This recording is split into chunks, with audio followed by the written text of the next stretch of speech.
Seems like those dance moves got him really geared up for today's carrier updates.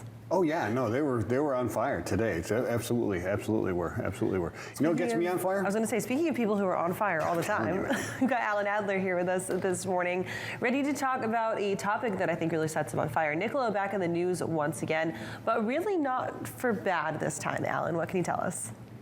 No, it's not. This is an expected move on one level. Basically, Nikola is now to the point where they're building trucks, which there are a lot of people, maybe even some on the show, who thought that might never happen. And they're starting with the pre-production units. They'll build about 10 of those this quarter. Again, a lot of that is due to the supply chain. But here's what's interesting.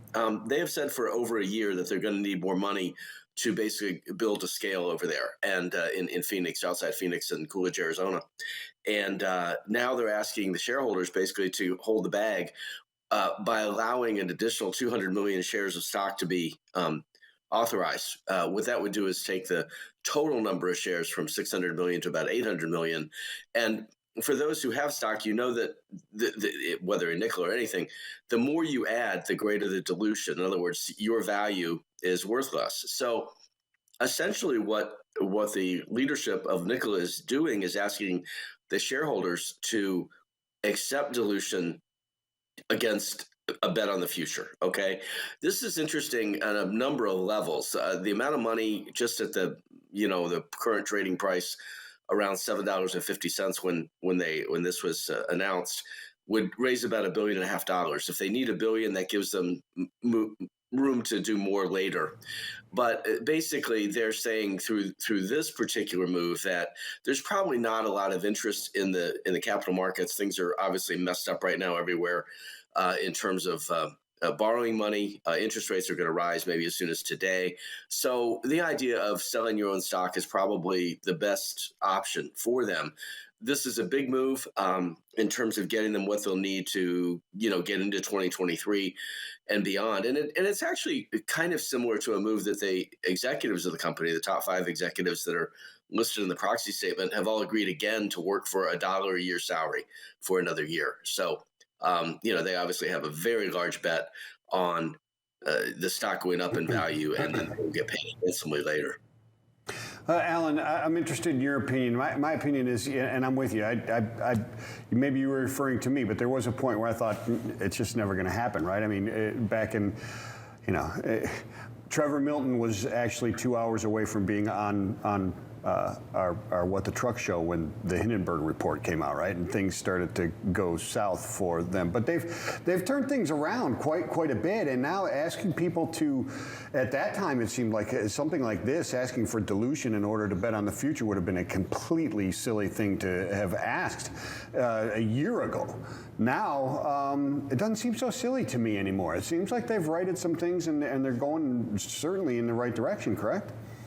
Well, the people that I talk to in leadership there and others tell me this probably will pass.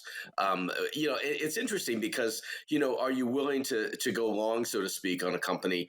And that's really what the shareholders are being asked to do, is to take a long position and stick with us. I think Nikola's put enough points on the board in recent months to probably make that happen. And, it's clearly, by keeping their friends close and their enemies closer, they've done a really good job of sort of recovery, I think. And this is in contrast to some other companies we see out there. I mean, we've got more, I loved the headline from Jack Dalio yesterday on the Nightmare on Elm Street about the company, the last mile company that is just completely imploding now after some shenanigans by their executives.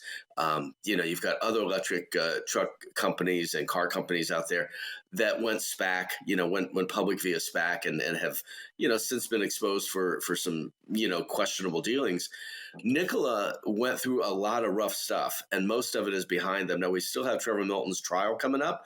It's scheduled for early April in New York. The word on the street, so to speak, is that he may get made an example of all of this sort of chicanery, if you will, that's been going on out there. And if he is convicted, maybe he does do some jail time. I mean, that seems amazing for a guy who, quite honestly, just spoke his mind, but just maybe a little too aggressively, and probably spun a few fables. But the idea that this man would end up in jail is almost preposterous to me. But believe me, that's the word I'm getting from people out there. If he is convicted on these fraud charges, and again, his hyping of the company and the appreciation that the stock saw, and the fact that it gained so much credibility with the retail traders. And again, they're a pretty fickle group, but it went way up and now it's down. And they're trying their best. I think they've done everything they can to rebuild the foundation of that company and put it on a strong footing. And so, they've got a lot of challenges ahead. I mean, they're trying to build hydrogen stations. Those only cost about $17 million a piece. So, it's an expensive prospect that they've got out there. But at this point, I don't think I would bet against them. So, Alan, after the drama with Trevor Milton last year, the SEC slapped a $125 million fine on Nikola, and the company paid that fine. How much of this need for funding to scale is going to be in order to recoup that $125 million? Well, Kaylee, I think that was a setback. I also think, they're going to try. They probably will never get the money back from Trevor, but they want to try to get it back from him. And he sold hundreds of millions of dollars of stock in the company. It's a setback, of course. They're going to pay that out over 2 years, 5 payments over 2 years. So it does hurt. But they've also spent, tens of millions of dollars just defending themselves over claims that have been made and things like that. So that falls under that whole sales general administration kind of category. I think they need the money to basically build more trucks and to get more parts and things like that. Obviously, Nikola faces the same issues that every company, truck, trailer, whatever, anybody trying to make anything is against right now, which is the supply chain mess. I mean, they're having some difficulties getting parts. They're not a big company that can throw its weight around. So consequently, they have to get what they can get, and they have secured, for example, long-term supply of batteries and battery packs, which is a good thing going forward. But just getting what they need to build, and of course, they do have the backing and the joint venture partner in Iveco, which is owned by CHI Industrial out of the United Kingdom. So they've got some benefit there, but by and large, they've got to work through a lot of issues still, just normal business issues, not crazy things that people tweet about, Yeah. You know what goes good with a Nikola truck? A trailer, what? My friend. A trailer, man. You're a trailer. Right. Gosh, what a segue. I mean, you can't haul freight with just the truck. You need a trailer, right? Give Michael the segue of the day. I'm telling you, my friend. It's really the show yet. I know. All right, so let's talk about trailers. What a nice segue. Let's talk about trailers for a minute. We're seeing the stability that's been there for about 6 months continue in terms of the number of orders. This is a very measured and managed process right now by the trailer manufacturers. They're only taking the orders that they know they can build. This is very different from sort of the free form or free flow that you typically get, where people order a bunch of trailers and maybe they don't want them, they cancel them and things like that.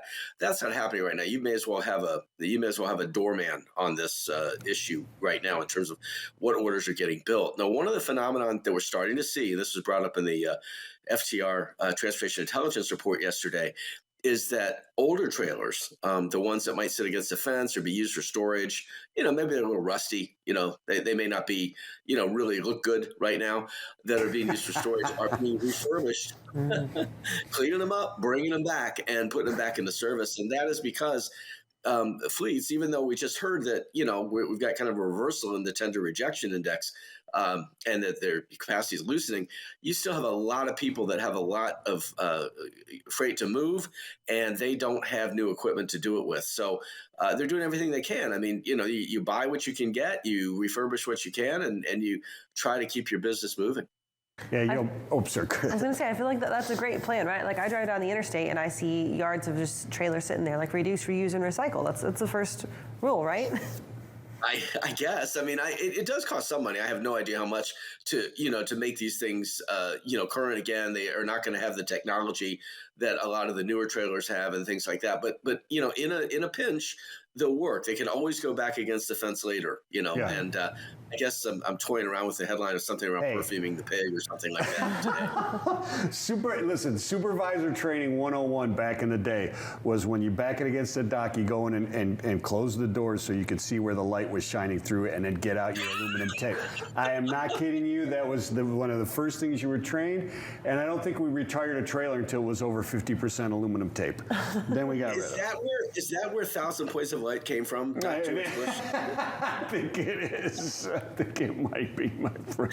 Anyway, yeah, I think you're probably talking about some trailers like that. It was interesting because, FTR brought it up, and then I pinged a couple of our, contacts at trailer companies. I said, are you finding that? And one came back and said, oh, yeah, we're hearing that. We think that's happening. And, Sure. and it's because you've got so much pent-up demand right now. And remember, this goes on, month after month. If you are only building a few more trailers and adding just a little bit to your backlog of build, eventually that dam is going to burst. And the problem is that we don't know, and they don't know from a visibility standpoint of where that supply chain is, when they can get aluminum. Obviously, you've got, commodity issues. You've got a war going on in Europe.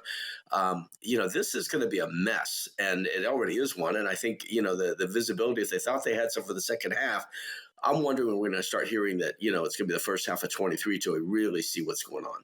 Yeah. Absolutely, Alan. Well, thank you for joining us this morning. Great to have you as always. We'll catch up with you for Truck Tech on Friday, and have a great day. Thank you. You too, guys. Thanks, Alan.